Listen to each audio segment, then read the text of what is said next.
Year 5, it's Mr. Conway here. Now for today's video, I'm going to be helping you with your reading comprehension that you have today. And you're going to be reading this poem and then answering a few comprehension questions about it. So what I'm going to do is actually read this poem to you and just explore some of the words that we might not be too familiar with. Okay? So the poem is called Written in March. As I read through this, just bear in mind, March, what season are we in when it comes to March?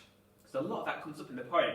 And the poem is by the poet, a very famous poet, William Wordsworth. So here we go, I'm going to read it out to you and we'll explore a few of the features. The cock is crowing. So the cock in this is a cockerel. The cock-a-doodle-doing, that's the crowing. The stream is flowing, small birds twitter, the lake doth glitter. Now doth is a word we don't normally use, but you could just replace that with the word does. The lake does glitter, so the lake is all shimmery and glimmery, lovely image.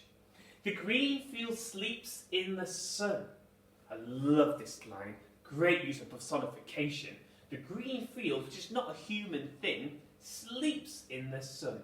So that's a human feature, sleeps, to an unrealistic human feature, which is the green field, an inanimate object. Sleeps, green field. The oldest and youngest are at work with the strongest. So that means everybody, the old and the young, are all out working together in the fields probably. I wonder if these are farmers, the oldest and the youngest farmers. Maybe, let's find out. The cattle are grazing. So remember cattle, just like the cows that we see in the fields. And grazing is when the cows in the fields eating the grass from the floor. The heads never raising. There are 40 feeding like one. So their heads never raising is a great visual image because you probably see them in the fields, cows bent over and munching on all the grass. So their heads are never raising because they're all down eating lovely luscious grass. And there are 40 feeding like one.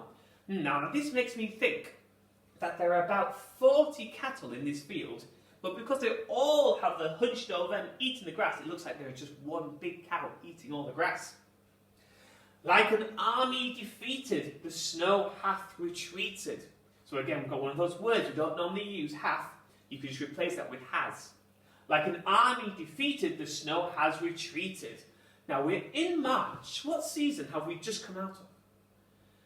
Yeah, it's winter. So all that snow was around. The army defeated. So the army in this poem is the snow. The snow has been defeated and it has retreated. So that means the snow which was all in the field has now melted. So we're now coming into spring.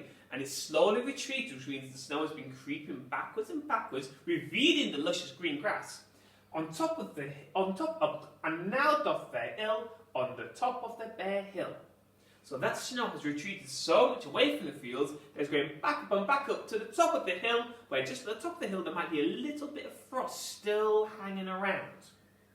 The ploughboy is whooping, anon, anon. So the ploughboy is one of the workers on the farm and he's shouting, anon, anon.